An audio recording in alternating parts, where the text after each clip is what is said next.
Exhale. Inhale. Exhale. As you keep on inhaling, become aware of your breath. Become aware of the rhythm of your breath. Keep on inhaling and exhaling. Keep your mouth slightly open and inhale and exhale. Inhale and exhale. Keep on inhaling and exhaling. Become aware of your breath. As you inhale, your breath travels from your nostrils towards your crown, to the back of your head, towards your neck and throat.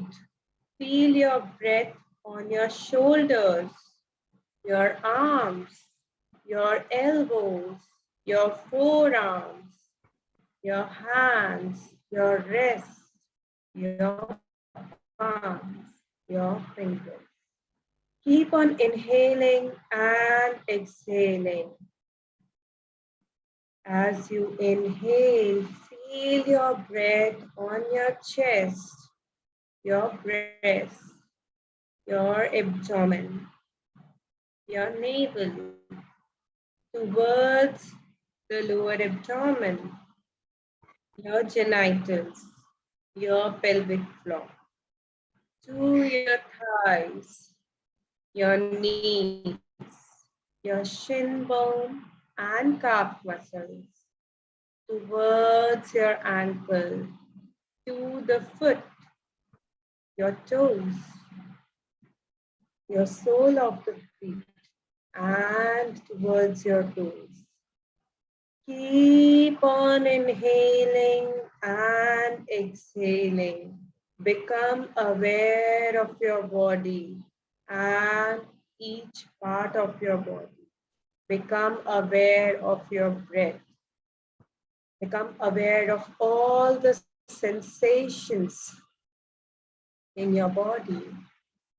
Be grateful to this present moment. Be grateful to this life-giving force. And as you inhale and exhale, a deeper relaxation is felt. And now I want you to visualize yourself in a space where you are just you, happy, peaceful, comfortable, joyful, loving. You are just you. You need not to prepare anything. You need not to perform. You need not to pretend to be someone else in order to please someone. You are just you. And you accept yourself and love yourself fully in that moment. Notice, how old are you? Where are you? What do the surroundings look like? Is someone there with you?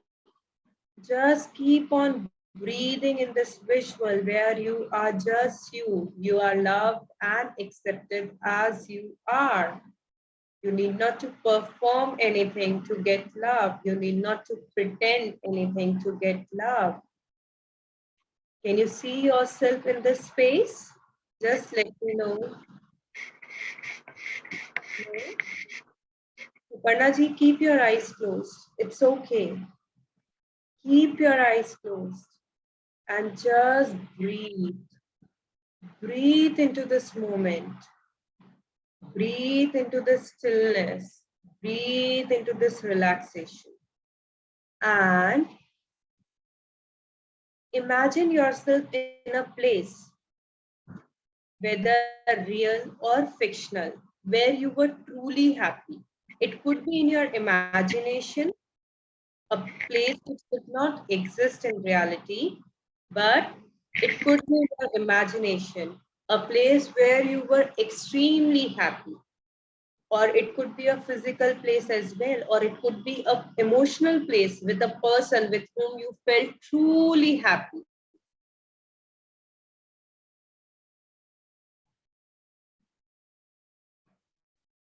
And if you still can't visualize anything, just imagine a place where you could be truly happy, where you could be just you. A kind of imagination which will solve all your problems, which will give you the life you truly desire for.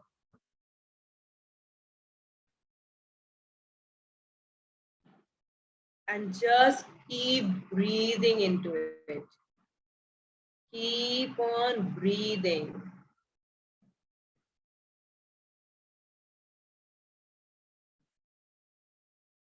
And notice the surroundings. Deepika, are you able to visualize your space? Just nod your head. Suparna ji, are you able to visualize anything now? Not much, but yeah, maybe a little bit. Okay. You can just nod your head as well, and I will get back to you. You need not to come out of that meditative trance. Okay.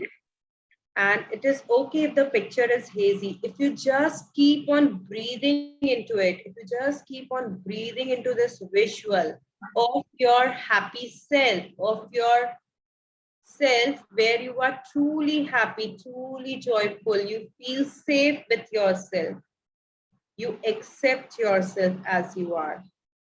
If you just keep on breathing into this visual, the image will get clearer. Just inhale and exhale.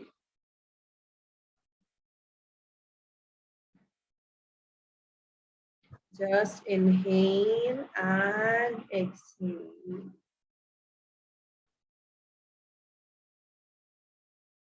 And now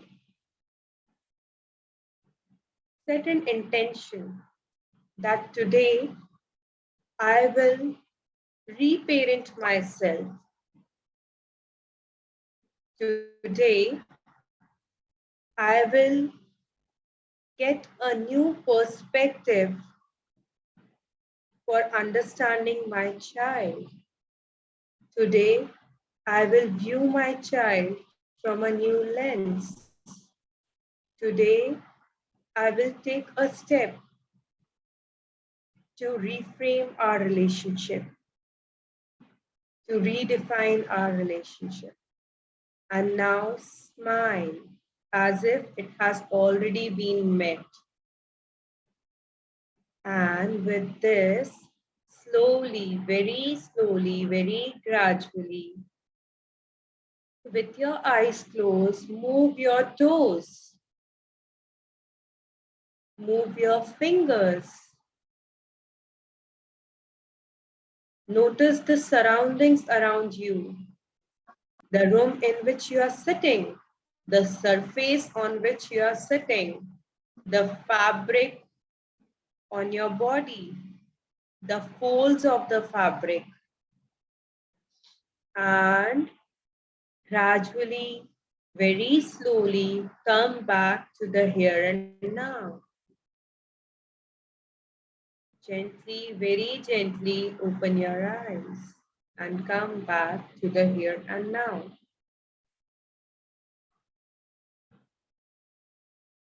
And now I want you all to write things which about your kid, about the relationship with your kid, which makes you angry, which hurts you. All the things about your kid, be very brutally honest. We are not going to read it. No one is going to read it. This is going to be with you. So be honest with yourself and write down all the things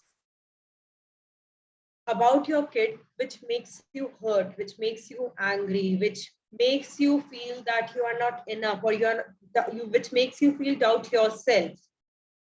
All those things, which creates the distance between you and your child. Okay? No matter which language you write in, what words you use, remember that it is not going to be read. It is only going to be with you. So just write without thinking. Take your time. Even if you want to write incidents, you can write that as well. We have to write about our kids, right? Not our inner child. No, we have to write about our kids, our relationship with our kids. All Anything, even if the smallest thing, the kind of mess they make, even if they do not get up on time, how does it make you feel? So just write the incident and the feeling. If my kid doesn't dress appropriately, how does I feel? How do I feel? How does it make me feel? So just write down the incidents or the triggers and your feelings around it. The first thought which comes to you, you need not to think about it, what exactly I feel. If I feel sad, if I feel angry, if I feel bad, if I feel guilty, just keep on writing. Write down the incidents and the feelings.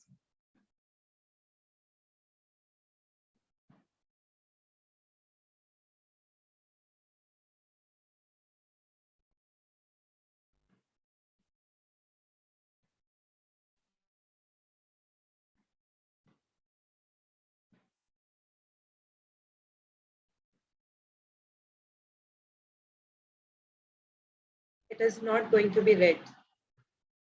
No one will judge you and shame you. It is your relationship, your unique relationship with your kid.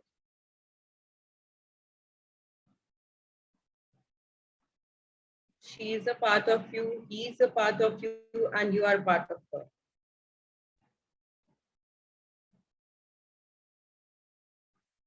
It need not make sense with other people. It need not make sense with us. We are talking about us. We as mothers. How does a mother feel? Take your time, but be honest with yourself. You have to write down the first feeling which comes to you. Whether you say it out or you change your views, that's a secondary thing. But what is the first thing which comes to you?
Just take your time, no rush. Keep on writing.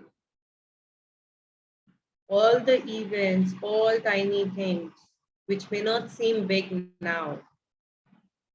It could be a recent event or it could be somewhere something from the past.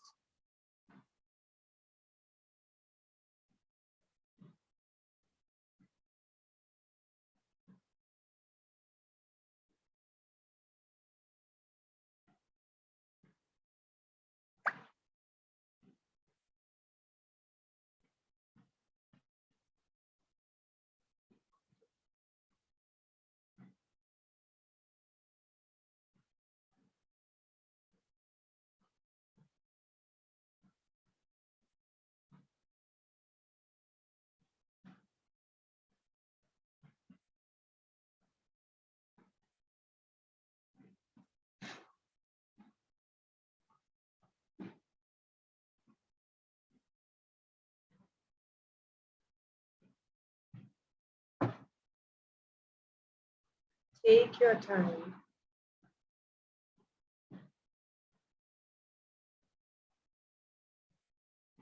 Remember, this is the feelings of a mother.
Take your time. There is no rush.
There is no right and wrong here.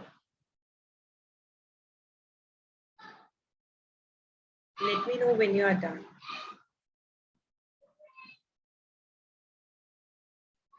If you are done writing, just read those. Read it twice and thrice. Read your list.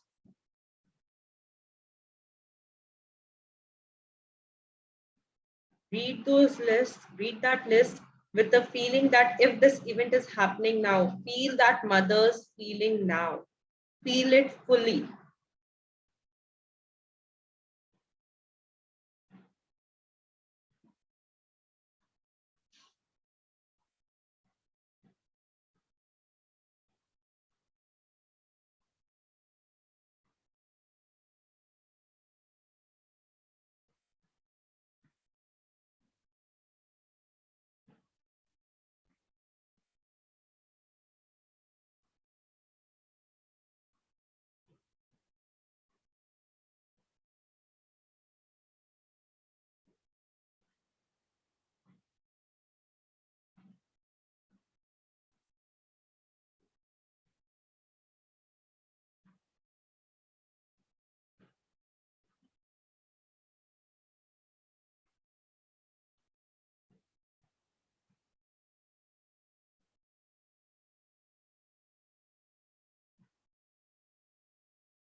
Keep on reading it. Keep on reading it. Deepika, let me know when you are done. And just read it twice or thrice. Okay?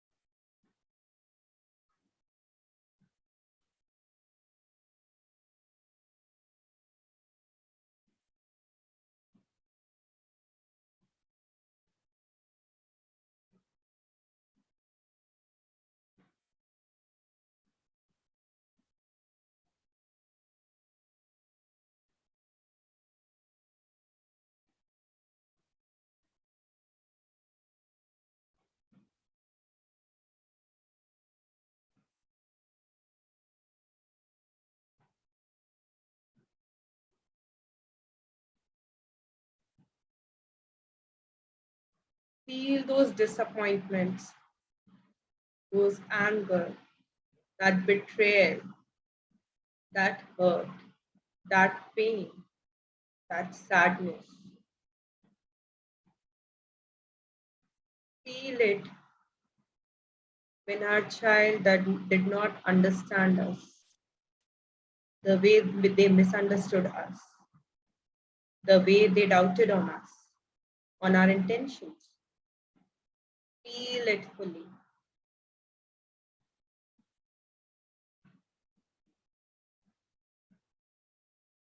And let me know when you have read it at least thrice.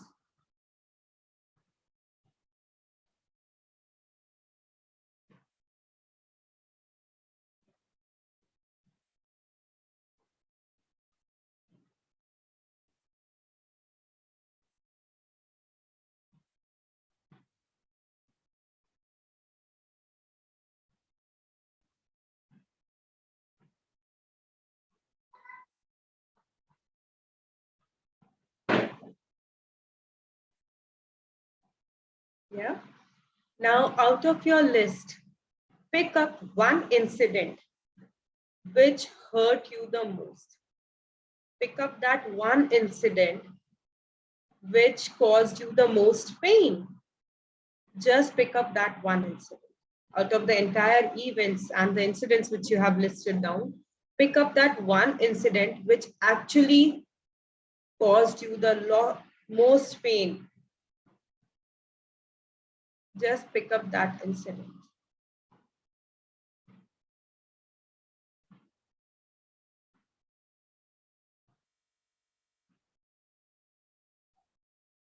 Selected? Okay, now go back closing your eyes. Supanaji, you need to adjust your camera slightly. Yeah. Go back to closing your eyes and visualize this incident which you have just selected. Visualize how it began.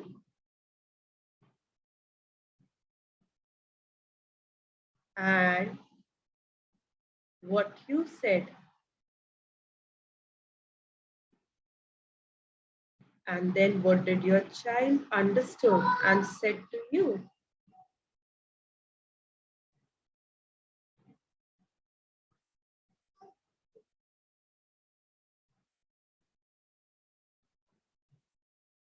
Supanaji, you are on mute. It's not an incident. Okay. So what is it? Don't tell me in detail, just tell me if it's an event or it's just a feeling or it's a conversation. Feeling. Okay. But what triggered this feeling? There must. Can't, can't, can't say. I can't say. Okay, no worries. In that case, just feel that feeling intensely. If you felt betrayal, if you felt that you were not trusted, or if you felt a deep sadness, whatever you felt, just keep on feeling it. And remember all those moments where you felt it so that this feeling intensifies, so that you can finally sit with this feeling. And Deepika, with you as well, just keep on feeling how you felt with that incident, okay? Just breathe and feel it. Feel that sadness, that betrayal, that pain, that hurt, that anger, and keep on feeling it. And if this feeling was located in some part of your body, notice it. Become aware of that body part. You might feel a certain kind of sensation in one of your body part. Can you feel that in your body part? Just do it with your head. Nodding with your head will help me. Suparnaji, can you feel something in any of your body part? Not Just yet. stay with the feeling and keep on breathing and bring an awareness to your body. Become aware of your body, and you might feel certain kind of sensation in any of your body part. And noticing that body part, just focus all your breath, just direct all your breath in that body part. Keep on breathing and keep on redirecting your breath in that body part. And as you breathe into that body part, this feeling which you have identified intensifies, it increases.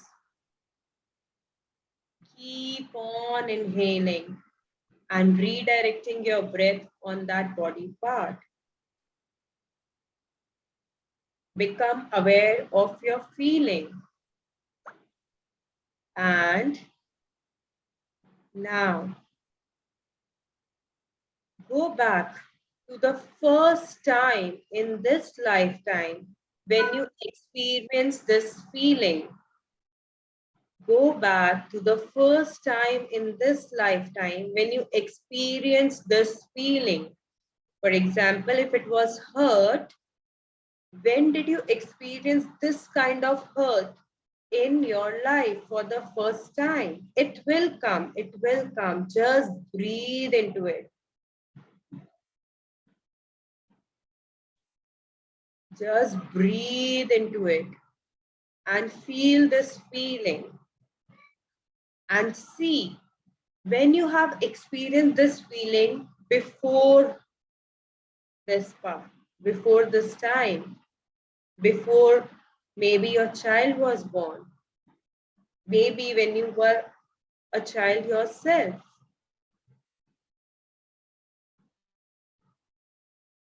Can you visualize that part of you, Deepika? Okay, and Suparna ji,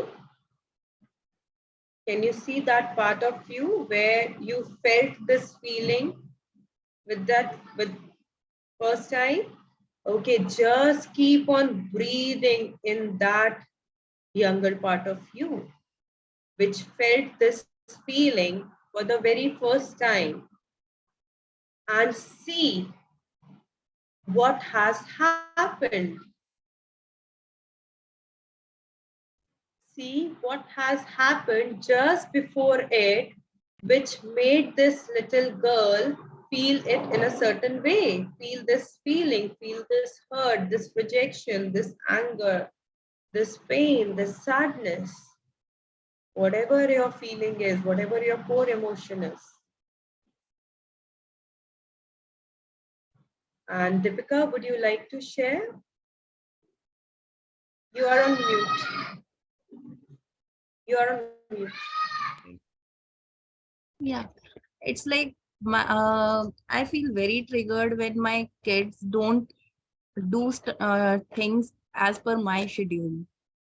So, like they don't dress up. Like I am doing several things, and then I have planned something for a certain period of time, and then they have to play. Obviously, they are kids, but I feel very triggered because I have scheduled that time for taken out my time for that activity or thing. So it was like when I was a child, like And what my is your mother used. feeling when you feel triggered? What exactly do you feel? What is your feeling? It's like my stomach. It has a burning sensation. Okay, that is the physical sensation. And what is about the emotional part? Anger. It's like I feel very angry at that moment. Okay. Yeah. So it was like when I was a child. When we had holidays, my mother was working, so she used to say like we will go to my nanny's place or like something like that. She promised something, but then she had her stuff to do. So at the end she will say that this won't be possible. But it was, I used to feel, I used to have this similar feeling like probably my kids must be having like, see, I am repeating the same pattern like. Yes.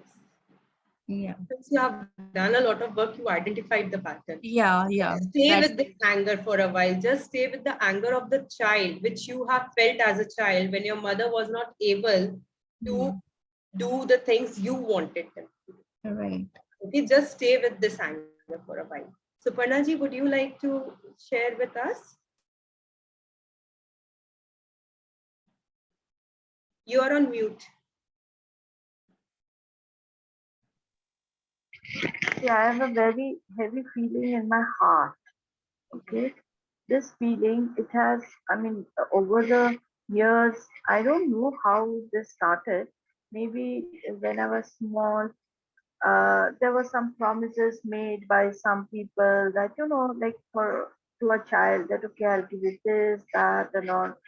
But it was never done, never given. I'm not talking of parents because I had a very happy childhood, right? And but I also tried to give whatever is in my means to my daughter. I have a daughter, but somehow I feel her a bit detached, as I told you the other day we were discussing. So I want her to be more close to me. Like I want her to talk to me, to love me, to say some words that will feel that, yeah, we both are close. But that's missing, probably. And when she doesn't do all these things which you really want her to do, how does it make you feel? Bad. It hurts me. Hurts And you. I do tell her, I'm very vocal about it. Okay. And when it hurts you, how do you feel? Do you feel angry? Do you feel guilty? Do you feel sadness? Do you feel like crying? What exactly is that? Sad, sad and choked and feel like crying, not Okay. angry. Okay. Angry, I get in some other like things which I don't like for. That time I get angry. Okay. So But anger you're comes then. okay. But otherwise, you feel that sadness because of the disconnect between you and your daughter. Am I understanding it correctly? Yes, yes. Sometimes Okay. it happens. Okay. Since this is your core issue, that's why you have selected this emotion, right? Mm. Otherwise, you would have selected Sadness, anger. Yes. sadness. And were you able to identify the child part of you where you have experienced that sadness, this similar kind of sadness? Were you able to Yeah, identify? I know the sadness because that's what I told you that it happened many a times. I was promised, as a small child, you say now that okay, I'll be getting that, I'll be happy, but I see that it is not given, and that time that time I never cried or something. It stayed with me. Right, So it stayed. I never told also about this. Right now, if it would have been right now, I would have been vocal. Or maybe if I was a child now, because today's children are very vocal. They say that whatever you promised, you have not given. But during our times, this never happened. right. So we were, and I tell you, like in the family, like बड़ों का respect करना सीखो sort of things there. So today's children are more vocal. बड़ों को respect करना सीखो तो हम अभी भी बोलते हैं, पर कितना बड़ों को रेस्पेक्ट करते हैं, that is a big question nowadays. Okay, so in this case, when you have identified that in Deepika's case, the anger belongs to her childhood where she was not given what she demanded because her mother's schedule was interfering in the way she wanted things to be, right? And in Suparnaji's case, we are seeing that whatever she felt a deep sadness inside her when what things were promised to her was not given to her. Am I understanding it correctly? Yeah, and I feel one more thing I should share because my anger is also a big issue for me. Yeah, because maybe because of this, if anybody just rubs me wrong, anybody, it can be anybody, I become volatile sometimes. And then later on, I realized that I shouldn't have. spoken this way. I shouldn't have done this. This had become, I mean, this is off late I'm seeing. कुछ भी हो जाए, थोड़ी सी इधर से उधर हो जाए, I start that off. I don't know And why I do this. and behind this anger, what is the core thing which triggers your anger? That things are not happening as per me? Is it that? No, the rubbing me in the wrong side. The thing is that if that person, anybody it can be, tells me things properly, like suppose a small incident I can give you. Uh, uh just the other day, it's a family matter between me and my husband. It's just that I said that okay, fine, I'm good. Let's get another Geo SIM. Okay, the Geo SIM. Let us get one more so that we can use another phone. That's simple. The answer could have been yes, okay, we will try. Let's see how much it is worth. Fine. When he rubbed me wrong in a very bad way, he said that like बहुत ज़्यादा खर्चा हो जाएगा, खर्चा करते हो, तुम बहुत खर्चा करते हो, this, that, blah, blah, blah. And that triggered me. I blasted. And we ended up fighting, which shouldn't have happened. I told him also later, why did you do this? Please don't rub me wrong, in the wrong way. That I Okay. don't like. And I when don't like anybody rubbing me in the wrong way. I okay, become volatile. I stop you here for a while. Just forgive me for this. Now I want you to find out when someone doesn't treat you the Mm, way you expect them to. mm, mm, mm. How does it make you feel? Anger. Anger. And I want you to go back to your childhood and see if you felt this anger. And understand, when you witness your childhood, it's not that you are dishonoring your parents or you are disrespecting their upbringing, because no matter how good the parents are, how well off the parents are, and how they are there for their children, there will be moments when they will not be emotionally available for them. And those are the moments where the child forms a core belief. So I want you to notice when people don't treat you the way you expect them to. Okay. And this makes you angry. What exactly you feel? Like when I was a child, maybe 15, 16 days old, I was left with my nanny because my mother was working. So I mean, for 2, 3 years, mostly I was staying with my nanny only. So probably that time I was not able to tell her that I want this. So Right. that also turned into an anger towards my parents, maybe like, Right. And then, Deepika, in this case, there are few other things as well. The anger could be of your nanny as well, yeah, that's true. who at that age, who Yeah, also had her own personal stuff, who was not physically fit enough to take care of a newborn, because right. it's a lot to do. So that anger could be from her as well.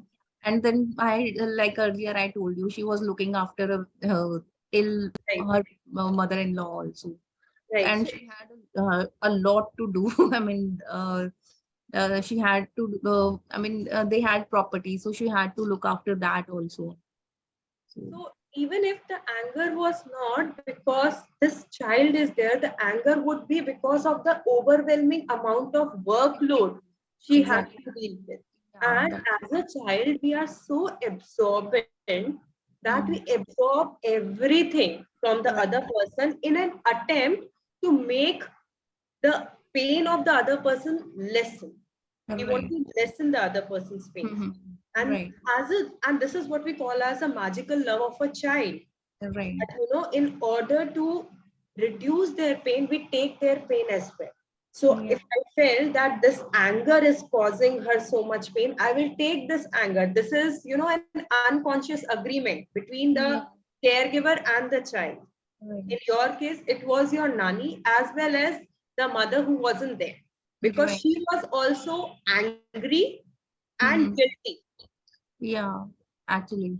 So, and the thing is like, before I started, that in my inner work, I was not able to realize that why I was getting triggered with my parents. Like, because there was nothing, if consciously thinking, there was nothing, there was Right. no incident as such. I mean, there was some incident, but that was later on in my life. But then Right.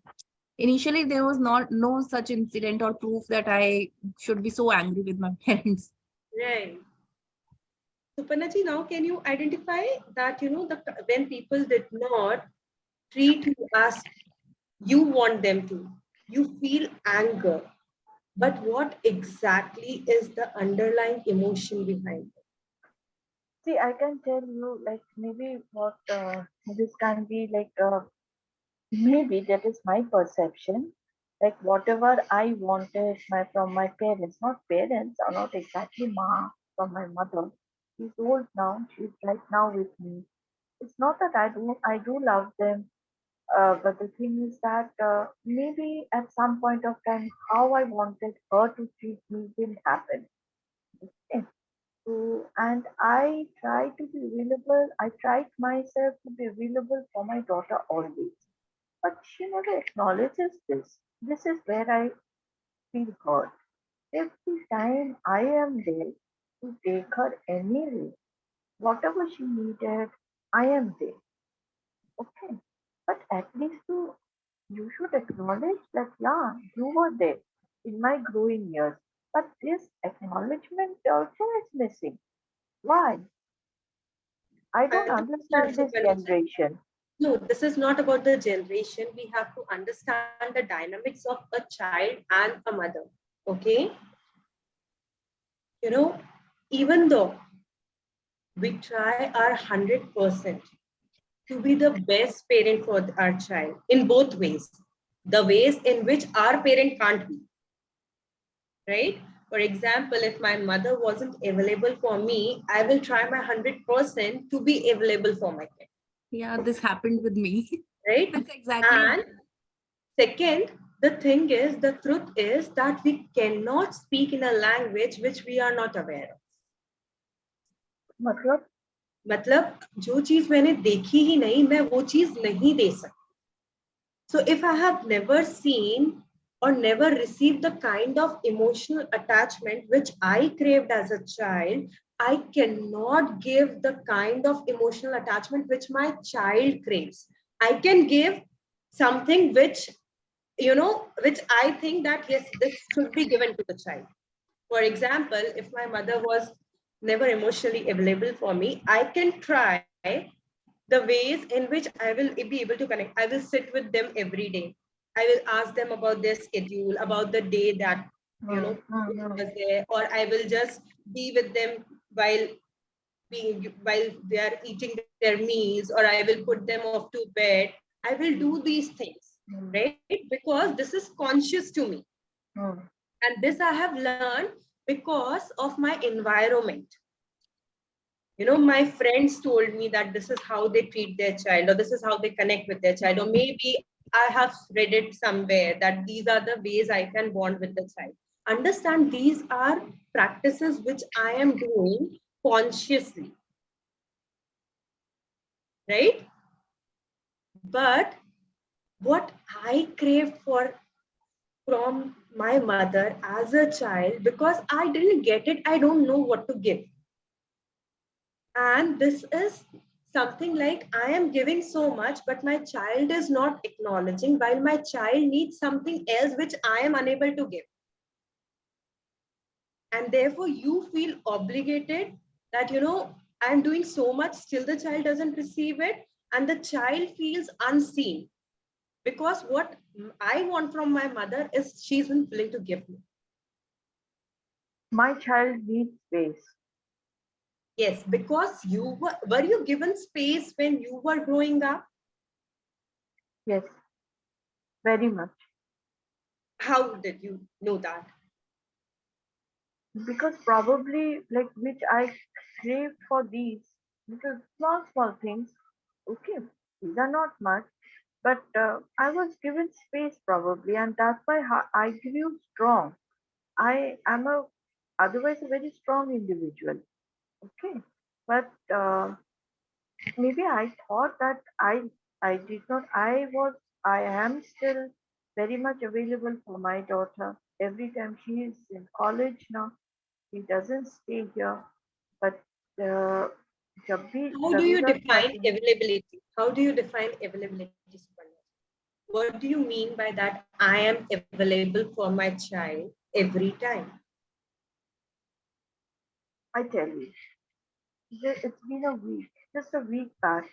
Okay, we just got to know that my daughter had a severe stomach pain. Okay, and she had to be hospitalized. Her friends had taken her to the hospital, and though she or her friend said that no, no, you don't have to come, but we both, her papa and myself, we both flew just for 2 days to be with her, to show her to the doctor. I don't know whether she liked it or she did not like it, but she never acknowledged it. She never bola hi nahi kabhi. But it's that is of course another thing. Maybe right now she is in that stage where she is moved into career. Okay, and this is where another pain point comes. This is the career part because we find her, both of us. Okay, my husband and myself, we find her to be very lazy. This this age child should not be a lazy bum. Again, She this should, comes from your belief system, Suparna ji. yeah, Understand yeah, yeah. that because you were very active or you were Hmm, supposed to be very active hmm, hmm, during your growing up years, hmm, you have this belief system that my child should be active. hmm. Yes, Understood? yes. And Because I see the other friends were active. again, this is where the gap lies. You know, you are not connecting with your child by what the child wants. You are connecting with the child by the space, from the space that what other kids are doing, and you should be also doing that, right? And Hmm, that is why the child feels unseen and unheard. Understand, if it's like, you know, I want you to do something which you don't feel like doing. You are very comfortable in your place, but I want you to do it because I believe that it will be good for you. Okay. And you know, you can ignore me for a while, knowing that I have the best intentions for you. But when gets too much, what will you do? You will just walk out, right? hmm. My intentions does not, yes, someone is saying something. No, it was sorry, my daughter. It's okay. Okay. So, you know, when my intentions, even though I intend you to, you know, to best for you, but it might not make sense to you. Hmm. And by space, this is also that I respect your views. I respect the way you want to live your life without imposing my beliefs. Yes, I can be vocal about my thoughts that, you know, it will be good that if you have an active lifestyle, it will help you. But if I do not, you know, there is two spaces, like one space is from where you just suggest something out of pure love, out of pure good wishes for someone. And then you leave it to them if they wish to follow it, whether they don't want to follow. But there is one space where, you know, I am telling you because I have seen this, I have experienced this in my life, and you should also do this. And if you are not doing this, you are going to ruin your life. Or things like that, you know, see other people are also doing it and how good they are doing. So this different intentions or the feelings behind it actually affects the relationship a lot. I'll This just tell is, you why. I know, this is the biggest problem. This is the problem I'm facing. That's why she's telling me, Mama, you did a bad parenting. Why do you always nudge me?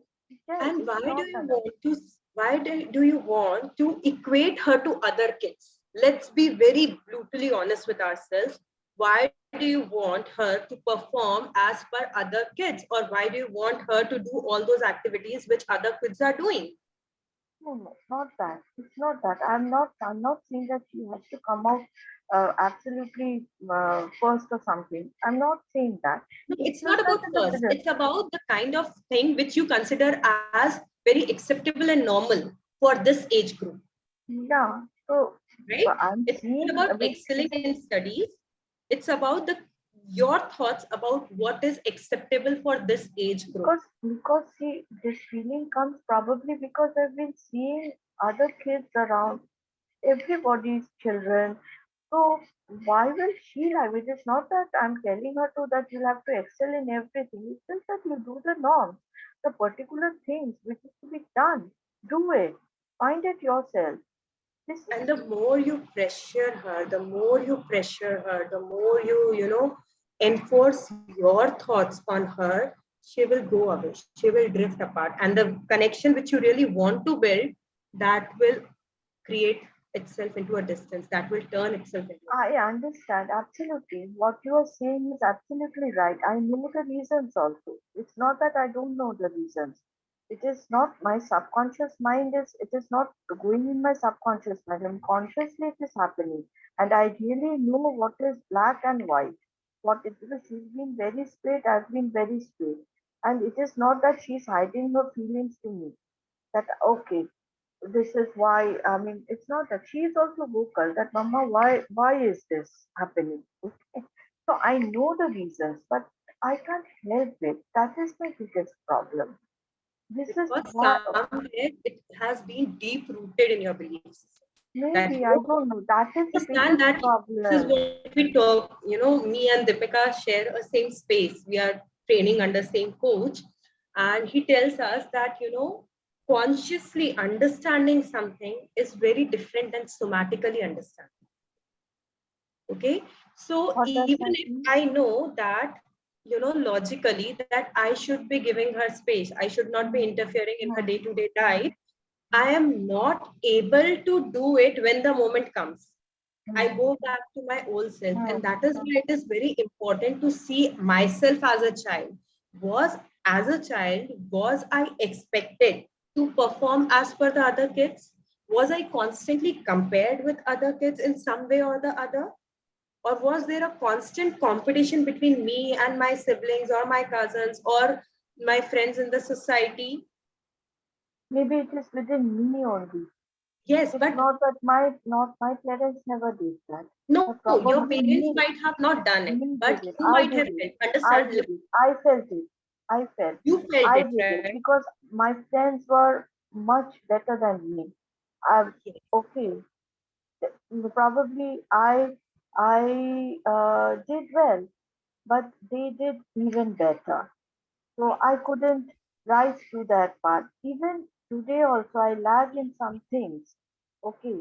I I think that if only I could also do this, if only I could have done that.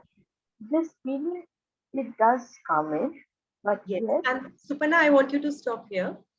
Now understand, when you are doing good, but other people are doing better than you, mm, how does it make you feel? The first thought which comes to you, the first feeling, when you see people performing better than you, how do you feel?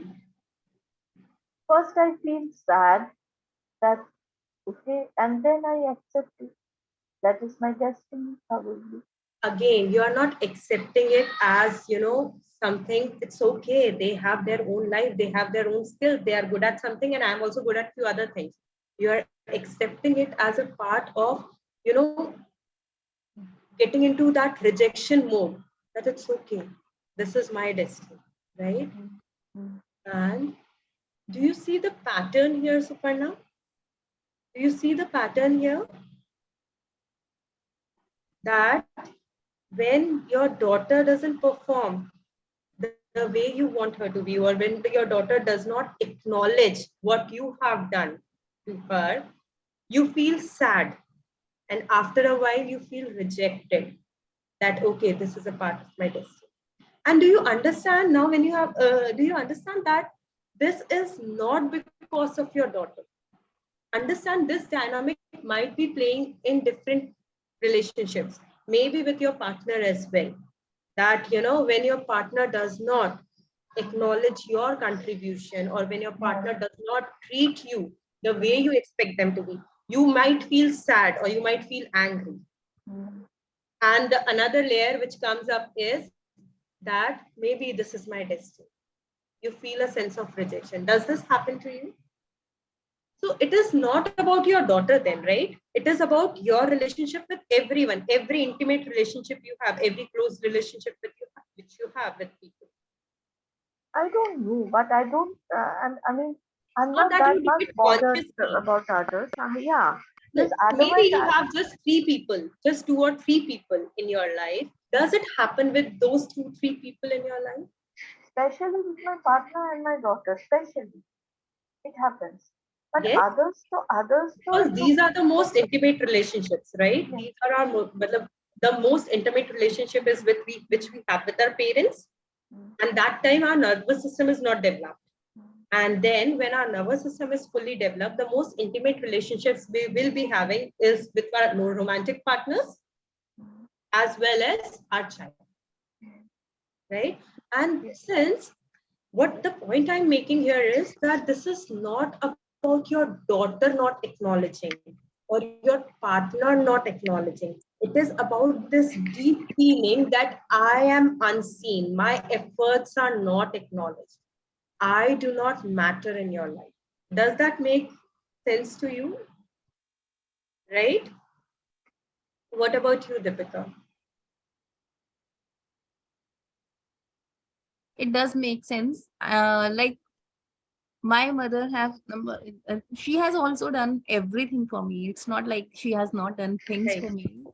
I got everything that I wanted.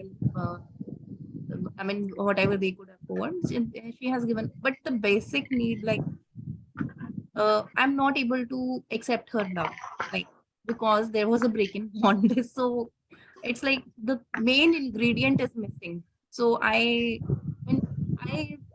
ignore the other things. Like, I don't acknowledge the other things. So now that I have started working on myself, I am becoming more conscious, and I do understand the other dynamics also. But earlier it was not like that. And it is difficult. It is very difficult to accept. And Yeah, the the more I do work with other people, the primal reason of the conflict in in any relationship they share, whether it is with their spouse or whether it is with their kids, or sometimes in cases where they are working professionally with their employees and colleagues, they often feel triggered because either they feel that they were not acknowledged, their right. efforts were not acknowledged, they were not seen. And a deeper layer, if I just go a layer beneath it, we will see that they feel that they do not matter. Their efforts do not matter. And And one thing more I noticed was, like, whatever my mother's reactions were, like, I have decided that I will not follow that. But somehow I was following that patterns also. There, then I mean, then there was a ring in the bell. no matter how much we decide that we will be a better parent than our parents, Yeah, we will be a better parent than our friends, we end up doing all the same things because which that's what we have done, which we we have. have I mean, seen our we have parents doing, because experienced that is that. the only template we have with us. Yeah, That is the only reference point we have with us. And sometimes, when we become parent, we start seeing our parents from a parent perspective, and we see that how much struggles they have gone through. So there is an empathy attached with them. We see that it is very difficult to raise a child, and then we see their patterns as, or their behaviors as, absolutely okay. Like, I feel that I was we are three kids. I am the eldest, and my mother has health issues, so she was very strict. Okay, and she used to beat us often. And as a child, I used to hate her. I literally used to hate her कि बस mummy तो अभी scale लेकर आ ही जाए. मतलब एक घर में एक आदमी के पास स्केल होती थी, कभी भी चालू हो जाती. I used to hate her. And I decided that I will never hit my kids. I will be a mother who will be very loving, very caring, very lovey-dovey types. And then I had my kids. And you know, what was the reason behind me seeking a therapy? Was I actually had severe anger issues. I used to hit my kids like anything. मतलब उनको तो scale ही मिलता था, मुझे तो जो मिले मैं तो उसी से चालू. Happened with me. So that's how my healing journey started actually. And one day I literally threw my kid from bed. He was 3 years old that time. I was having a fight with my partner, and उससे पहले तक तो everyone was wrong. My parents are wrong. They keep on telling me, "तू ऐसा करती है, तू ऐसा करती है." My husband is wrong because he used to keep telling me that you are this, you are that, you are this, you are that. And I do so much, but no one really notices. And then my kids, "Mama, आप गुस्सा करती रहती हो, मैं तो नहीं बात मानूंगा." And I was like, "What is this?" And one day I was having a fight with my partner, which used to happen very frequently at that time. Even glass यहाँ से यहाँ क्यों रखा, उस पे भी हम fight कर सकते थे. इतना ज़्यादा झगड़ा होता था. And in that fight, I was sitting on the bed, and my kid was literally really very small. My younger one was almost 2.5, and so we used to keep mattress on the floor. Okay, ताकि कभी गिर जाए चलते चलते तो जोर से ना लगे. And I literally threw him from bed, and he landed up on the mattress. And I didn't realize at that point of time. And my husband told me, फेंक दो, इसे भी फेंक दो, हमें भी फेंक दो. मैंने कहा तुम्हें कौन उठाएगा, तुम खुद ही गिर जाओ और मर जाओ. These were the words which I used to be. I had no clue. I had literally no clue what damage I was doing. It was only 3 days later when I was going to that same part of my house, और वो bed का जो corner होता है ना, from that corner I hit myself and blood started oozing out from my knees. And it was at that moment I realized कि shit, मैंने Kanav is my younger one, इसको यहीं फेंका था. मैं गुस्से में इतनी पागल हो चुकी थी कि मुझे दिखा भी नहीं कि अगर वो इधर उधर गिरता तो उसका सर फट जाता. I would have literally killed my son. And that point, it was a breaking point for me that I have to seek therapy. Something is wrong with me. Earlier, I had contacted my therapist and asked him, will you counsel my kids and my husband? And he said, I don't do it for others. If you want it for yourself, you can come. Otherwise, it's okay. And I was like, बेवकूफ है. मैं अपनी problem बता रही हूँ, इसे तो कुछ पता ही नहीं. And I literally hang up the phone, and I didn't contacted him for good 6-8 months. It was only that point I realized, and I called him up and said, I want to book a session. And then from there, I started working as a client. And the biggest realization was that I was doing exactly all those things as a parent, which I was judging my parents for. I was judging for them for my anger, for their anger issues. कि जब देखो मार देते, and I was literally doing the same thing. My mother, in spite of being physically ill, she made sure that she does everything. She would do the chopping, she would do the cooking, she would teach us, she would make us study, she would ensure that everything in the house is perfect. And that was her way, and I was actually that. And after doing all that, she felt like no one sees my efforts, and I also felt that way. It is because of those unprocessed stuff from our parents, which our parents refuse to see, and which we also refuse to see. We keep on, passing it on as a legacy. So what the point I'm pointing out here is, Suparna ji, it's not about your relationship with your daughter or with your partner. If there had been 3 more people, you would have felt the same way. Right? Number 1, they don't treat me the way I expect them to. And then there is sadness. First, there is anger. Behind this anger, there is sadness that I am unseen, I am unheard. Despite me doing everything for them, I do not matter for them. They do not notice me. Like in Deepika's case, this anger is basically from this. The triggering point is that my kids do not respect my schedule. This is her triggering point. But beneath her, beneath this anger, is again the same thing. Why can't my kids see that I also have a life? Why can't they respect my choices? Why I do not matter to them? So the bottom line is that because I feel unseen, I feel unnoticed, I feel unheard, I feel unacknowledged and unappreciated in all the people's lives whom I really love, it trickles down. And with kids, they are our controlling points, right? With our partners, we can, say something to them, but then we also give up after some point of time. कि ये तो ऐसे ही रहेगा, ये नहीं बनेगा, right? We do not have that kind of control over them. But with kids, since they have come through us, we believe that we have the power.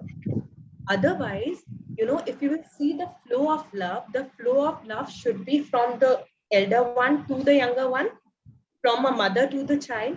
A child is not responsible for the mother's happiness. A child is not responsible for mother acknowledging the mother. A child is just responsible for herself. It's mother's job to acknowledge that child. It's mother's job to see that child. It's mother's job to take care of the child, not vice versa. Of course, when we get old and our children get bigger, then there are things we expect them to. And they also try to do it in their own possible ways. But if I expect my child to understand my life and understand my emotions, when I myself don't do it, do I acknowledge myself enough? Do I acknowledge that, yes, I am doing enough and this is my finishing line? Or do I do it because of love? Or do I do it because, I want them to notice me so that I can create importance in their life? I can create my importance in their life. What is the space I'm operating for? Am I making sense? Yeah. So if this feeling is mine, that I feel unheard, I feel unseen, so I have to work on this part so that I do not impose my child with the burden. Understand, you are of certain age and your child is not even half of your age. And how could you expect them to do things for you which you haven't done for yourself?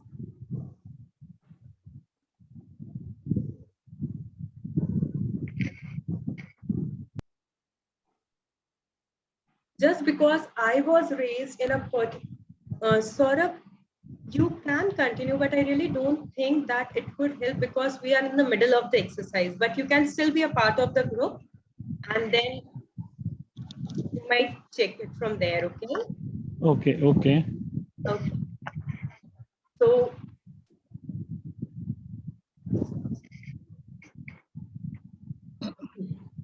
so when I haven't seen myself, just because I was raised in an environment where I was expected to fulfill or respect my elders' wishes.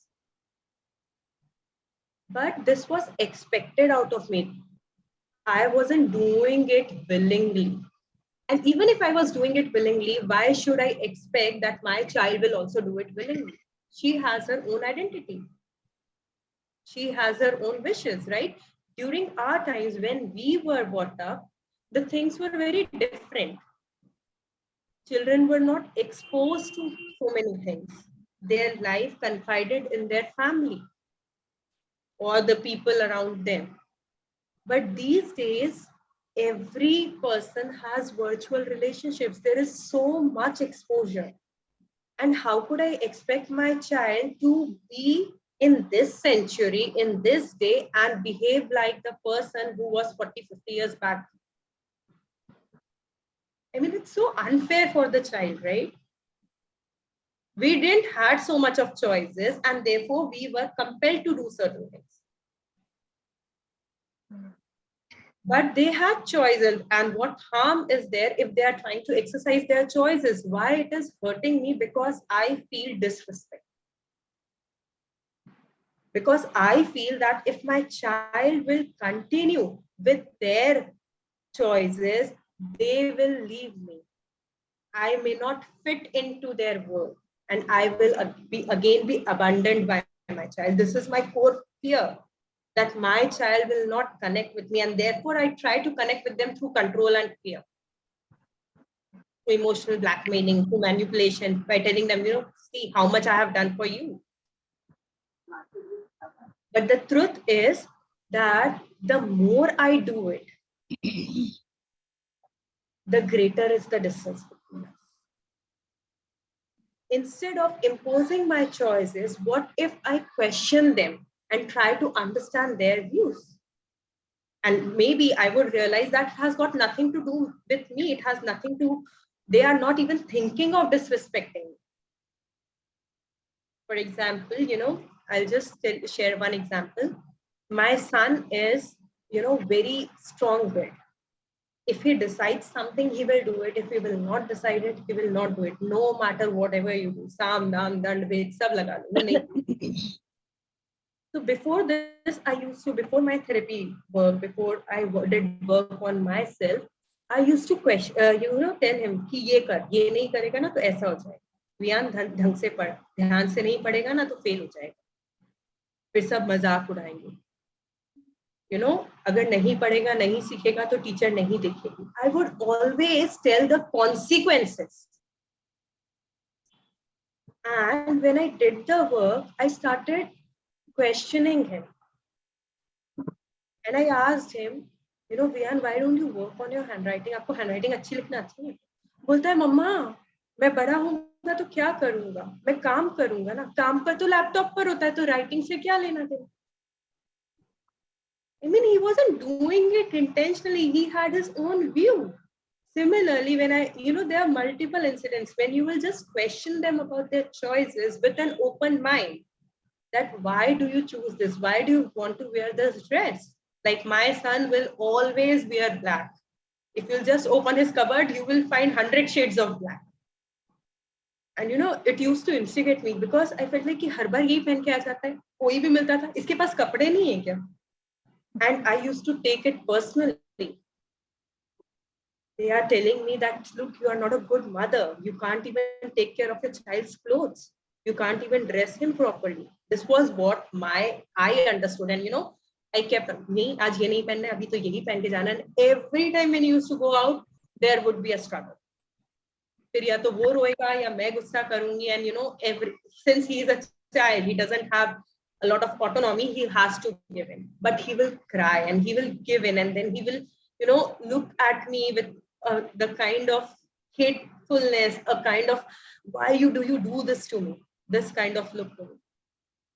And when I did the work, I realized that, and I asked him, Vian, why do you always choose black? And he tells me that, Mom, black is a beautiful color. In night, every color changes into black. And when everything changes into black, I want to like black. I want to wear black. Because then I am everything. And see how deep his thinking was. There was nothing to do with me. His choices are nothing to do with me.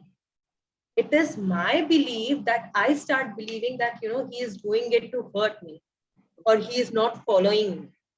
It is my control, and this control stems from that fear. The fear of being judged in the society, the fear of being judged as a mother, the fear of, not being good enough mother, not being there for my child. This fear cripples me. And I operate from that fear. And when I operate from a space of fear, I instill fear in my child. And if I keep on doing it, there will be a point of time that they will not even share the tiniest of things with me. They will keep on hiding things from me because it was that fear which I have instilled. I am so concerned about the society's views that I am really not concerned what my child feels. And then I expect my child to have a strong connection with me, where in the first place I never thought about him. He has never felt seen, heard, or acknowledged in my life because the society was a bigger thing for me. And if he has never felt it, how could he acknowledge me? How could he acknowledge my contribution in his life? It is only when we start seeing them as they are. And if they do not meet our criteria, if they do not behave as per our expectations, and we start questioning them with an openness to understand their point of view, the communication starts developing, because then they're not fearful. Like the other day, my kid learned abusive word. He learned that F word in his school. And when I asked him, and वो trigger तो वापस होता ही है, कहाँ से सीखा ये, किसने बोला ये, अगली बार बोला है ना तो देखना. And because I was so consumed with this idea that he has started learning abusive words, if I will not control him now, he will use it frequently.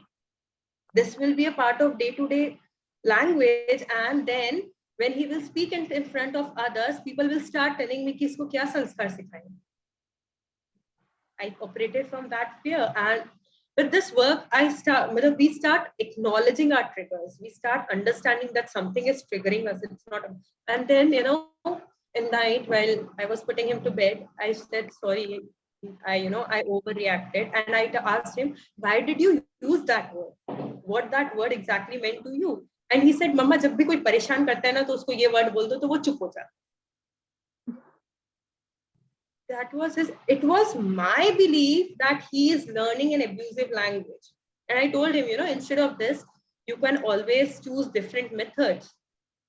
And this you need not to hide, because if ye ma'am sunegi to shayad ma'am ko acha nahi lagega. So he asked me कि मैं और क्या बोलूं. He said, I told him, just tell him that I'm not interested. Let's talk about it later. And then he said, इतना बोलने से वो मान जाएगा. I said, try करते हैं. हो सकता है नहीं भी माने, but try तो करते हैं. And he did it with 2 kids. So one of the kid went away and the other one. So he told me, Mama, जो नहीं मानता है ना उसको fuck off बोल देते हैं ना तो वो चला जाता है. So again, this was what they have understood from their limited mind. And if I keep on imposing my beliefs onto it, I will never have the space to connect with them. Because it is ultimately my beliefs which is governing my relationship with them. And since I'm not giving the space for their beliefs, the child automatically feels that, you don't give me space, you do not understand me, you do not value me. And then when bigger things happen, just like you mentioned that your daughter wasn't well, they don't prefer coming to you. It's not because they disrespect you. It's because they fear what will be your reaction. Right? So let's go back to that moment once again, okay? Where we felt unseen, unheard, and unacknowledged. As a child, or maybe as an adult, maybe in this relationship, maybe Suparnaji, in your case, the countless times when you have felt that feeling when you were a child, even though it could be as small as you wanting the ice candy and your parents denying you outrightly. They might be doing it with the best of their intentions. But as a child, you might have felt, why can't I get what I want? Why do my needs don't matter to me? It could be as simple as that. And when this is reinforced time and again, because it is not possible for any parent to be 100% emotionally available to their child. It doesn't mean that our parents have not done the right thing or they have not loved. They have loved us. But they had their own limitations too. Right? And since we live in this age where, where we are, everything is very easily accessible to us, we are fortunate that we can work on ourselves. They didn't have this liberty even, because they were actually fighting for their survival. They were actually fighting for putting food on enough plates, managing a large family, because at that time the family was not only your kids, it was the extended family as well, where you have to take certain responsibilities. So their struggle was of survival, and their way of love was to ensure that my kid does not go through that same pain which I am doing. That was their only way of loving. Maybe I haven't got enough, so I will do everything for my child so that they do not feel any kind of discomfort. Like in Deepika's case as well, her mother chose to the job because she wanted to give her a good life.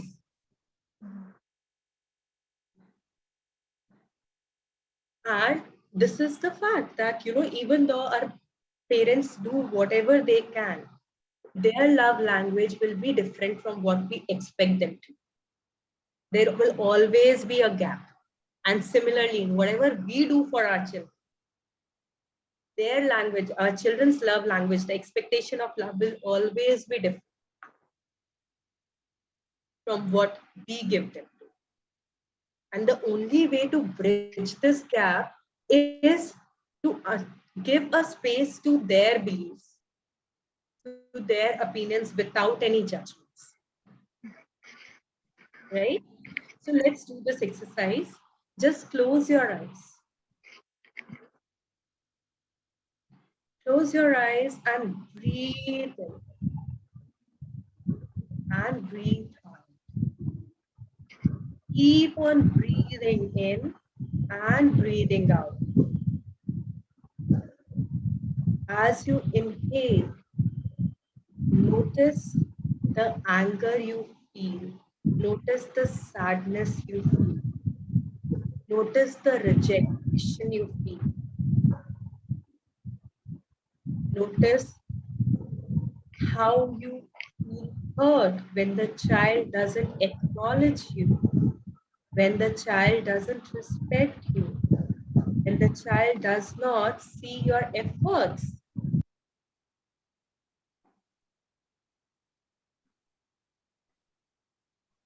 And now visualize your child in front of you. Can you see your child in front of you? Just nod and tell them, I'm sorry. Tell them mentally, I am sorry. Feel it with all your heart. And tell them, I'm sorry. I was unable to give you the love you wanted, the way you wanted to be loved. But it is not your fault. And it is not my fault too. I could only give what I received. I could only love you the way I felt loved, or my caregivers loved me.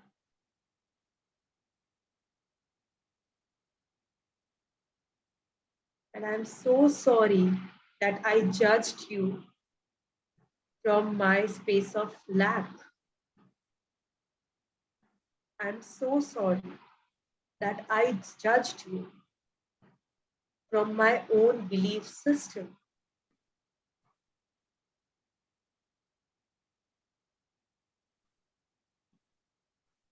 And feel your child's emotions. See how does the child feel when you acknowledge that you have done something, not out of intention to hurt them, but just because it was the way you understand love. Notice your child and tell them, but my child, you are my dearest. I love you the most in my life.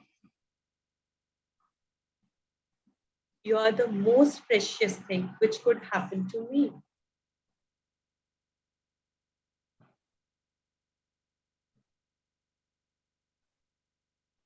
And I want to redefine our relationship from now on.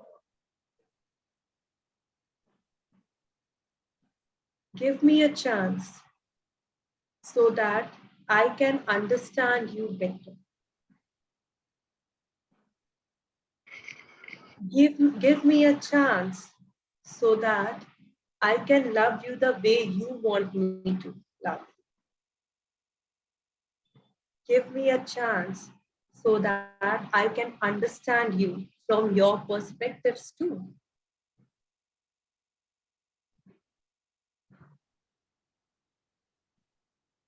We will disagree. There will be disagreements in our life. There will be times when our point of views do not match.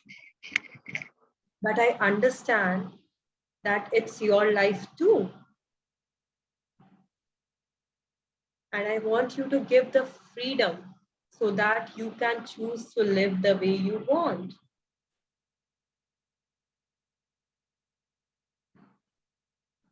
And I want to assure you that I'm always there for you.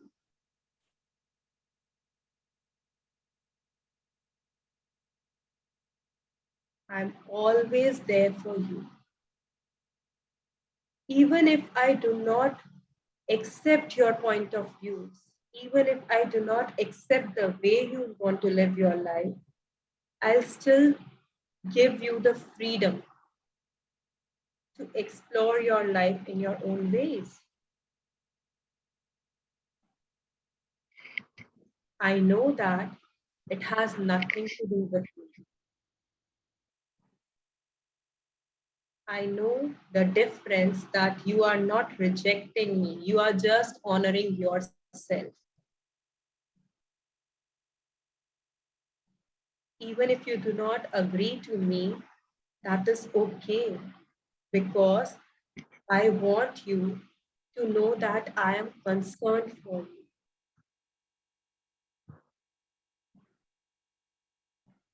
And I also want you to know that you matter a lot and your choices will define you. Whatever suggestions I give it from my own experiences and own learnings. And I understand that it need not apply to you. Your struggles would be different. Your experiences would be different. And I honor it. Today, I choose to free you from the responsibility of carrying my wishes, of carrying my emotional baggage.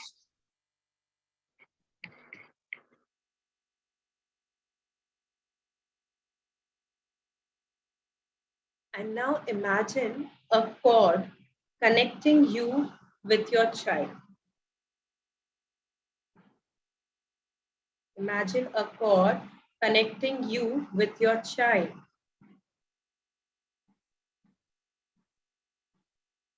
Can you imagine a cord there? Suparna ji, can you imagine a cord connecting you and your child? Yes. And now, in this cord,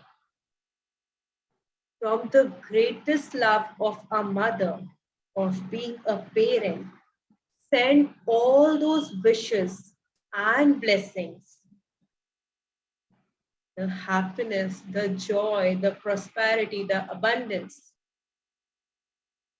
you want your child to experience. Send all your wishes and blessings to them. Send them all your love.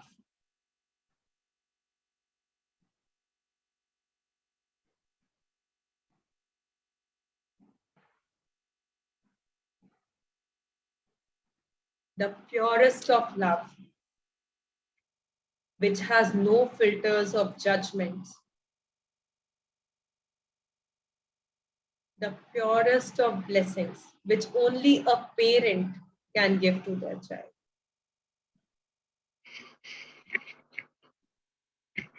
And keep on breathing into it and visualize this cord. Visualize this cord connecting you and your child with love, with respect, with blessings, with joy and happiness. Give them all those things which they truly desire.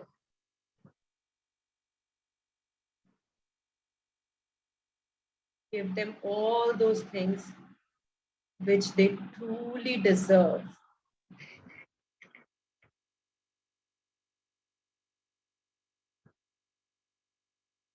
Remember, you have not chosen your child. Your child chose you as your parent.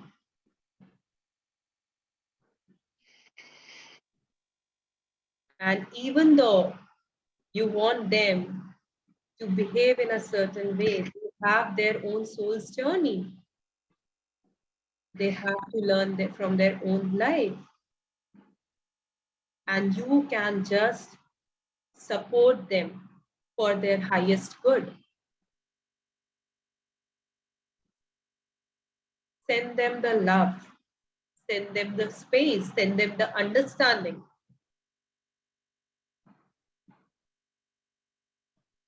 And keep on breathing into it. The more you breathe, the immense love which you have in your heart will find its way through the cord to the child.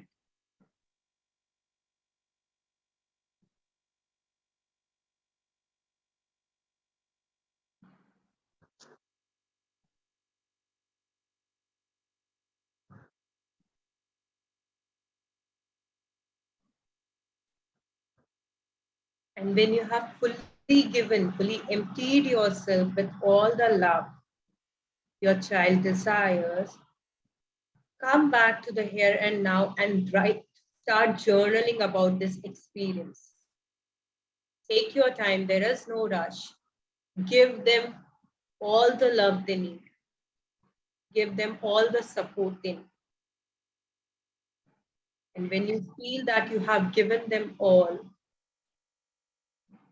just journal down your experience.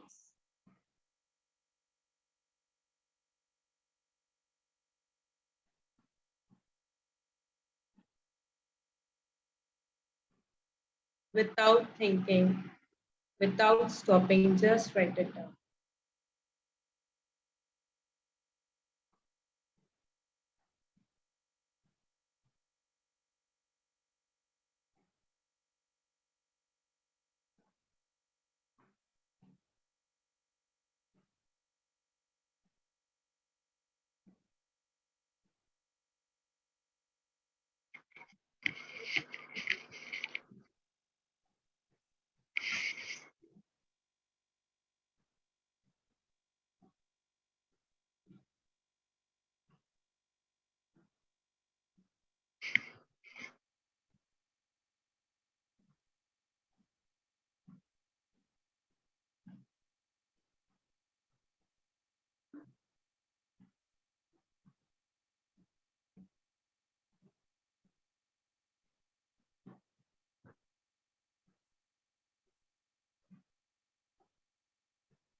Know that it is not going to be read.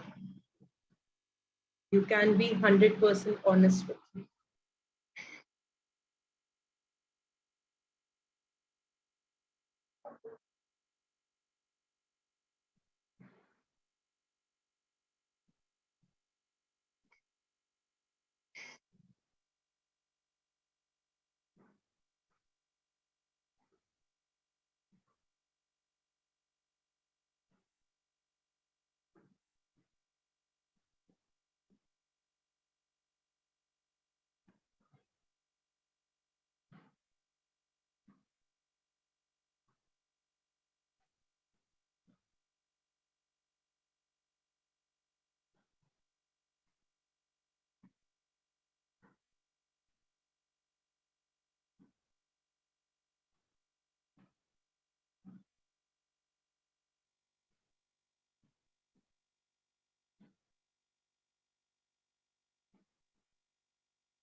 Know that it is safe.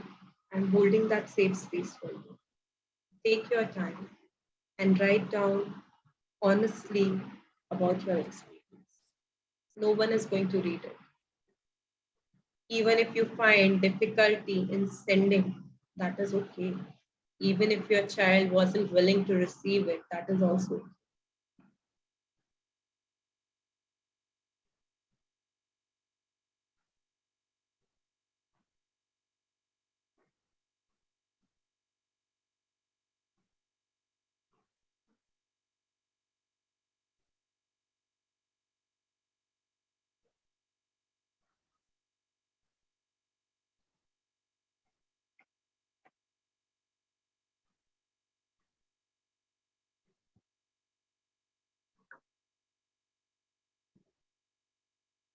If you have finished writing, just read it once.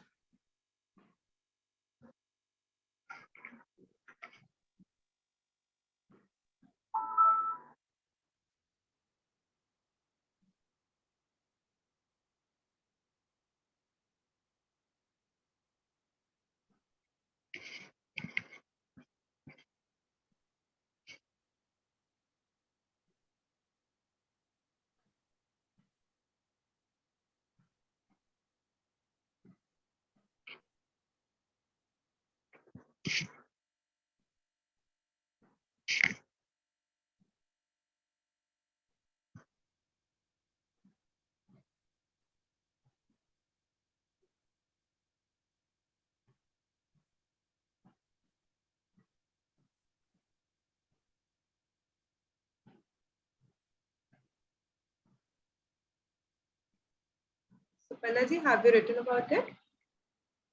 Not many, but I did. It doesn't matter. The length is not important as far as you have expressed it. And would any of you would like to share your experience about how did you felt when you were giving that love to your child, and how did the child feel? I felt I cannot say, but I felt some satisfaction. Then, like, yes, I was sharing something, and the like a little emptiness in myself,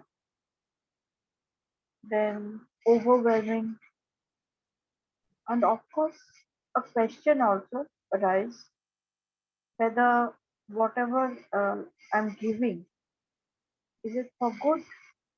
That question has, I mean, whether it is going to be for a betterment or not, whatever I'm sharing. What space are you giving it from? Are you giving it for the highest good of your child? Hmm? Then Yes. it will be for the highest good of your child. Okay? Understand, we cannot change the past. We can never do that. But we can change our neural pathways to view the situation, the way we perceive the situation. And these somatic exercises are the ways through which we can build up that. And if you just keep visualizing the same exercise multiple times a day, ideally at least it should be six times a day for one minute.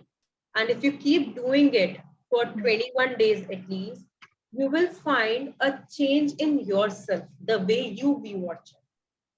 And it is scientifically proved that a mother's heartbeat regulates the child heartbeat even after the child is born, and even after the child goes away to a distant land.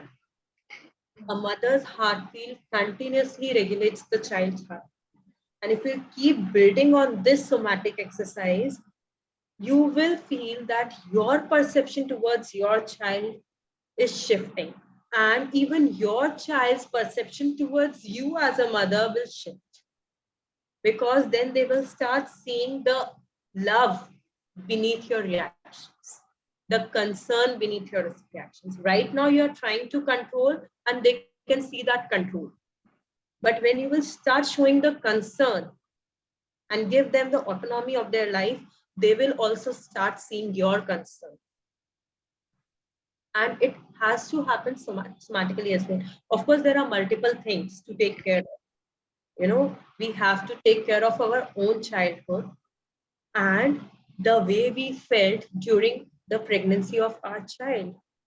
Like in your case, if there are any previous children, or if there are miscarriages or abortion, Hmm. so Hmm. the womb memory is filled with that kind of thing. Like in my case, my mother had two miscarriages before me, and her womb she was only concerned कि बस ये safe रहे. She was so scared that something might happen again. And as a fetus, I absorbed that fear, right? I did not feel safe with her in her body. So there are few things which are beyond our control, but it is only through inner work we can change the way we view things. And it does stop from, like, there is a beautiful book, it didn't start with you. Like whatever you felt, these whatever, the judgments you have about right and wrong, it is not yours. It is what you have borrowed from your parents and from your upbringing, right? For example, a girl should not go out after 7 p.m. This is not even your experience. This you have learned from your surroundings and you have ingrained into it, and you are passing it to your child, right? But the moment you give back those borrowed beliefs and you start questioning why it isn't, as long as we are in a safe place with say people whom we feel safe, it is absolutely fine, even if I go till 2 p.m. or even if I go whole night, it's okay, as long as I am safe, as long as the surroundings are safe. So the moment I start questioning those beliefs and give them back to the people whom they really belong, I also create space for newer beliefs. And when I do that, I'm able to understand the other person better. They did it, that was their belief, because उस समय बहुत डर रहता था, बहुत dangers थे. Like people used to, अंधेरा होते ही लोग अपने घर पे चले जाते थे. And it was not safe if you roam alone. There was less education. There were crimes like bandits and thieves. And there was clear distinction between good and bad. But now those lines are blurred. You will see, you know, all the negative aspects in one person and all the positive virtues as well. Times have changed now. But since I try to, stick with that belief, I do not give space for newer beliefs. And it could be, if you'll just, notice the very tiny things on which you have a conflict with your daughter, if you'll just bring your awareness to it and just question your thought behind it. Like in our example, it was, you need not to go out after 7 p.m. because I fear that something wrong will happen to you. And has something wrong happened to me? Then also it is my experience. It is not my child's experience. And if it has not, if something wrong has not happened to me, then this is someone else's belief which I have thought as my own, and I'm passing and pressurizing my child to follow it. So you will find that, in fact, every way which you have where you have a conflict with your child, you are essentially passing down someone's else belief. And out of 100 cases, 90 cases will be someone else belief which you have just borrowed it and accepted as your own. You have just bought their beliefs, and only 10 cases would resonate with your personal life which you have personally experienced it. But then that was your story, it is not your child's story. Your child will not experience it. There is no guarantee that they will go through the same or will not go through the same. And you also learned it after going through that experience. And your child will also have certain learnings, whether you like it or not. What about you, Deepika? I have already done a lot of work on this. It came easy. Yeah, it came easy. But I have one insight here also. Uh, when I started working on myself, I did not tell my mother what work I'm doing, but still our relationship improved Yes. just by working on myself. And obviously with my kids, it also improved because my trigger points have gone. I mean, they have reduced a lot. They still, there are few triggers that come up, but then I go back to my childhood. What happened then, or why it is triggering to me? So You know, in fact, 98% of the times we operate from our past. yeah, We are not in the present situation. yeah, And therefore, sometimes when we reflect back, we realize ki why did we overreacted, or mm, we could have tackled it in a better way. yeah. I mean, there are 100 ways to tackle certain things, but we choose Right. the one that is, I mean, that we That are is the used. most familiar to us. Yeah, that is most familiar to us. Actually. But were you able to connect with your child on a deeper level? Yeah, I was able to. I mean, I was able to pass on the golden light to them somehow. But I mean, I could visualize that thing only.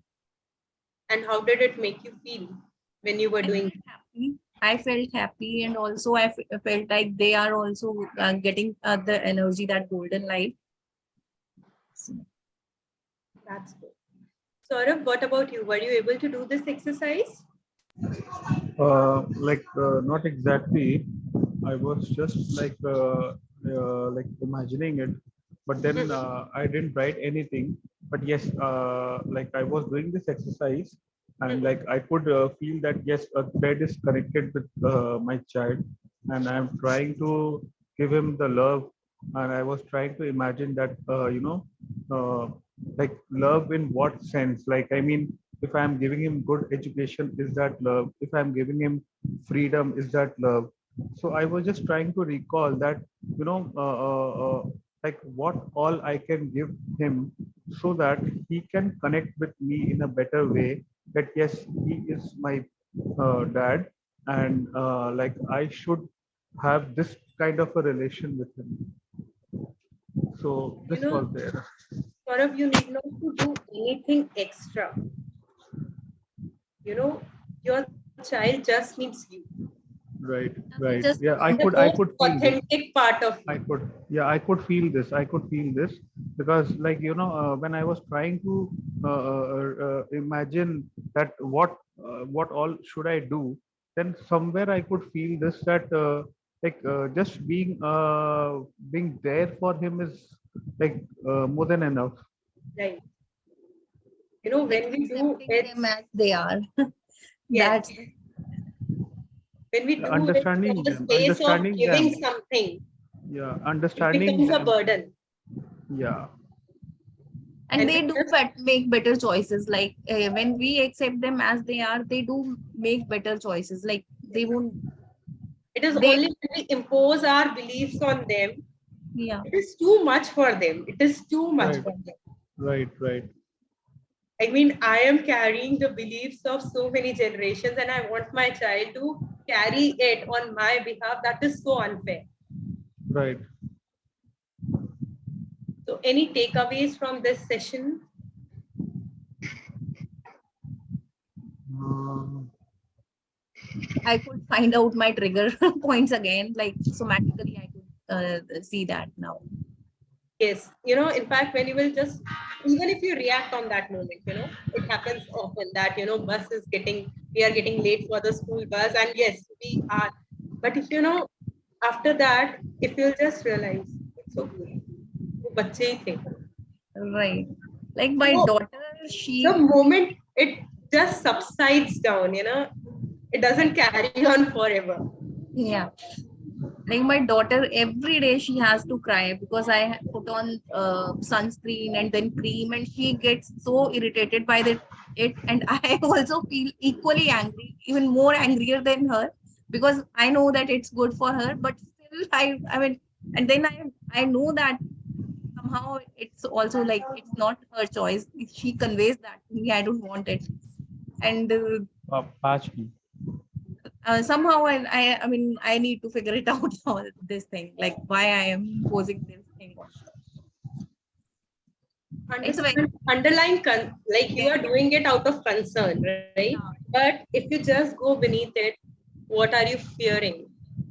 If I will not do this, what will happen? like her skin, like I mean it's like very small example. I Yes, and in these small examples, we find our deepest fears. So yeah, her skin will, become dry. and when her skin will become dry, what will be the worst part of it?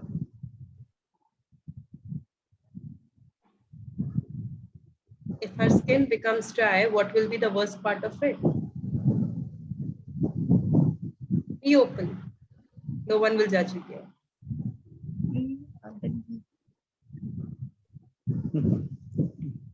Then she won't look good, like she And will. then she won't look good. What is the worst part of it? If she doesn't look good, what is the worst part of it? And I will feel that I have not done anything for her. Like I will feel like And when I failed, feel I that have failed in something. when I feel that I have failed, what is the worst part of it?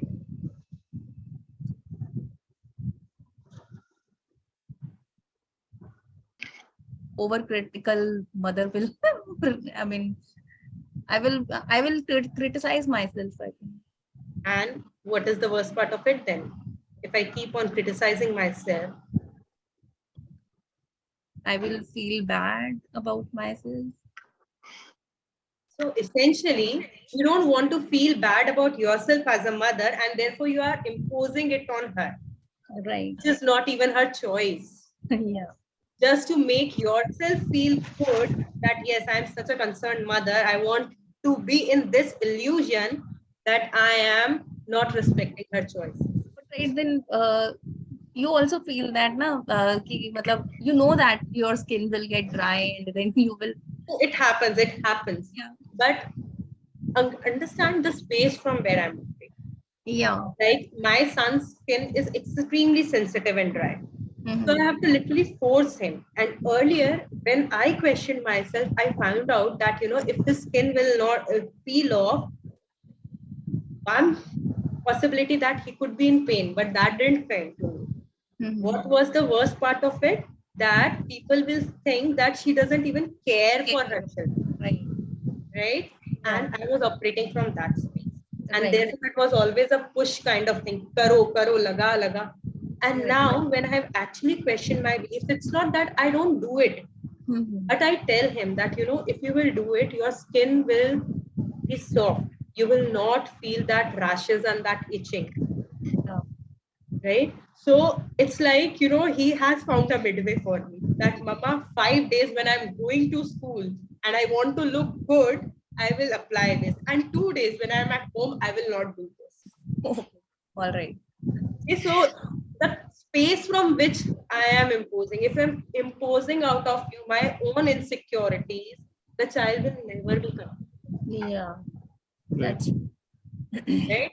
And 99% of the times, our concern is basically just a mask where we are covering our own insecurities.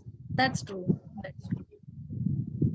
Very few times, out of pure concern, out of sheer love, we do something for our child. Otherwise, it is just, from our own insecurities. अगर बच्चा बीमार भी पड़ जाएगा ना, take the worst part. What will happen? He has to go into a hospital, and what will happen then? He will leave me. He will die. And what is the worst part of it? I will not be able to survive. That is my worst part. Right. So I am taking care of him not out of love because I feel, but because of my fear that I will be left alone. Mhm. And when we question our beliefs on each and every aspect, हर बार नहीं होता possible, but जब भी हम अपने आप को introspect करें और ये चीजें देखें, we will find out that we have actually not loved our child from his space. And therefore that disconnect is evident. And the child now also wants to see that love in form of things. आप मेरे लिए ये बना दो, because that is the way he gets assured कि मम्मा मुझसे प्यार करती है. मेरे लिए आप ये सामान ला दो, that is the way he feels assured that पापा मुझे प्यार करते हैं. So that is the, but ultimately we are just creating superficial bridges, but the valley is getting deeper. And if we do not question our own self, we can never be the parent we really want for our child.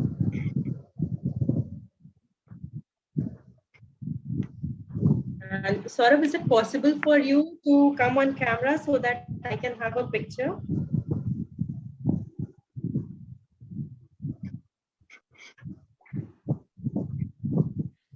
Thank you, guys. Thank you. Thank And you. is it okay that if I post this picture on the social media? Is it No, fine? no, no, no, no, no, no. Okay, I I don't will want. just hide your face then. I will just blur it. What about you, Saurabh and Deepika? Is it No, okay? not a problem. It's okay with me, but like I haven't attended the session fully, so Okay. but it's okay. I don't mind. Okay. And guys, please share your feedback about how you felt for the session. And if you would like to incorporate certain other elements. Just one Yes. thing, Sneha, like I would like to know, like whatever I'm taking from this session is like you need to connect with your child, and what happens, like you are okay that you are correct that whenever we are trying to connect, we are not trying to understand the reason or their logic in whatever they are doing or in whatever they are not wanting to do. But then at that point of time, how do we stop them from doing that thing or make them do that thing, like is there any like alternate way or any method in which we can for that moment only we can uh, we can make them do or not do that thing? Are you It will getting not me? happen in one day. Okay. Right, But right, slowly or gradually, what actually happens is when the child is throwing a tantrum, right, okay, and even that is creating irritation in you. right, So if you will get irritated, the child will sense this irritation and will show more tantrum, right, right? Because the child's yeah, nervous system is not regulated, right, and they are trying to regulate it with your nervous system. So they can mm, only calm themselves when you are calm. right, So this comes to a point that we have to do our inner work, okay, because then only we can calm ourselves. And otherwise, what actually helps me, because this will take time. But what mm-hmm. about the instant moment? Even if in the worst of meltdowns, Mm-hmm. just hug your child and Right, tell them, I love you. Just keep on repeating it. It's okay. I love you. It's okay, okay. I love you. And if you will keep on repeating it, you will see that the child's tantrum of the anger and the fits and that continuous screaming and shouting will right, reduce down to crying. They will become their vulnerable self. What right, right now before that they are doing is they are trying to control the situation by throwing a tantrum so that right. you notice them. Yeah, But they are trying to attract attention. They are trying to yeah, attract attention to them. and the way you are giving them, because for a child a negative attention is always an attention, Right. right? Because they also know, they are also observing you 24/7. So Yeah, they know obviously. that this is your threshold point, and if I go beyond this point you will give in. Right, right, right. This happens. This So happens most of the times. the thing is, even the child is confused what exactly they are feeling.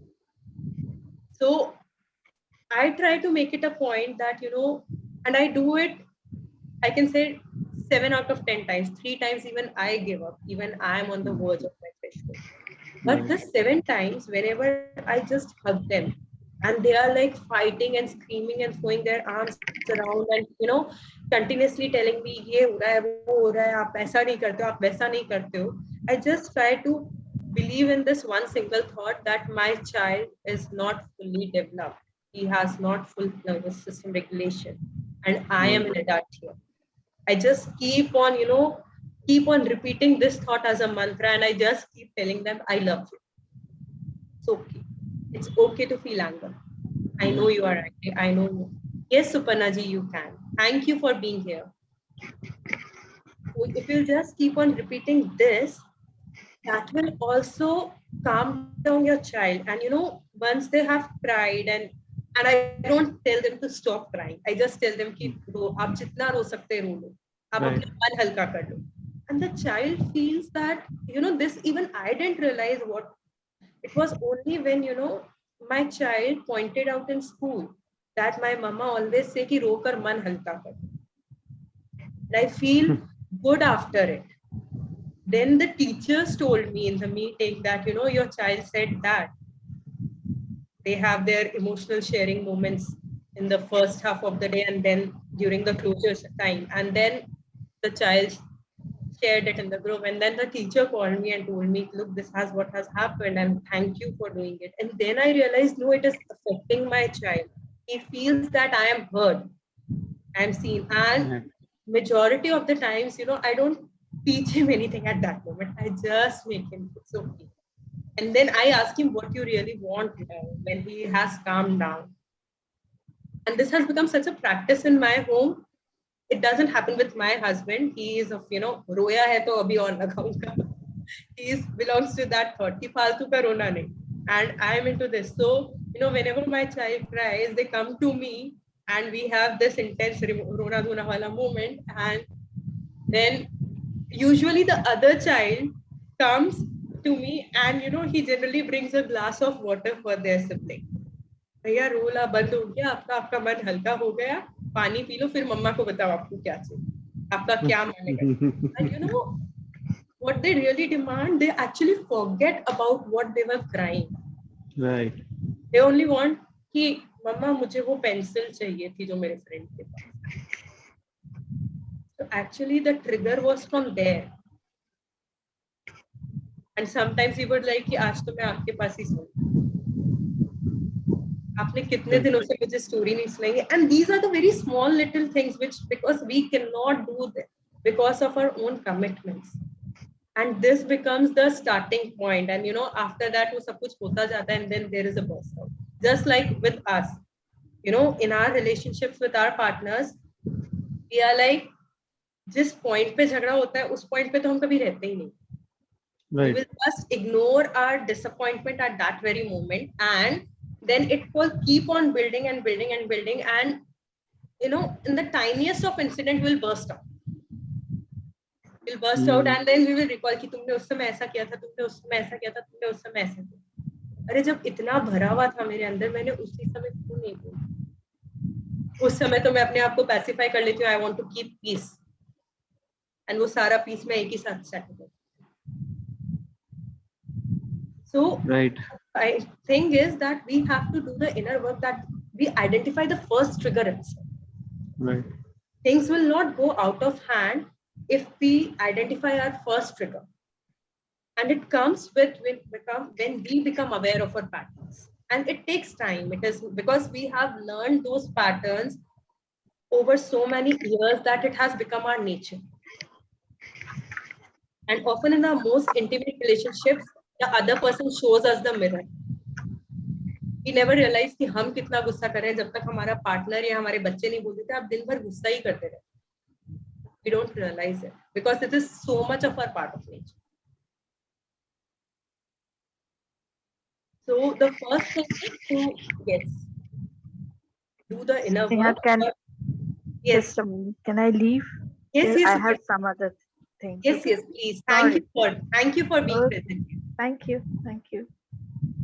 And the second thing at that instant moment is, if it is our child, just acknowledge their presence. Just acknowledge their presence, and you would see the difference in 5 to 6 if you'll just practice it 5 to 6 times. They will feel safe that yes, it is okay to express myself. and don't give them any ज्ञान, just let them express themselves. That is हमारी सबसे बड़ी problem क्या होती है, हम उन्हें ज्ञान देने लग जाते हैं. आप ऐसा क्यों कर रहे थे, ऐसा नहीं करना था, आप ऐसे भी बात कर सकते थे, आपने ये क्यों किया, वो क्यों किया. And that is where we actually fail, because no one wants, like we don't want any gyan when we are in our meltdown state. We Right. just want to be seen, and the child also wants to be seen. And if in fact, you know, if you just notice, whenever you have a fight, whenever you have a severe disagreement in your intimate relationships, whenever it is with your parents, or it is with your partner, or it is with your child, and they say certain things about which infuriates you at that moment, but if you just sit back and reflect, they will be telling you the truth. If you just sit back and reflect with an open mind, you will see that they are telling you the truth. My child was telling me the truth, आप तो मेरे साथ खेलते ही नहीं. भले ही उस समय मुझे गुस्सा आ जाए और मैं ये बोलूं कि मैं कितना काम करती हूँ तुम लोगों के लिए, काम करते करते थक जाती हूँ, टाइम ही नहीं. But the truth is that मैं उनके साथ नहीं हूँ, and I can not deny with this. Right. So they are simply stating a truth which I have taken it as personal assault, and that is the reason why I get triggered. Have I answered your question in any way? Yeah. Exactly.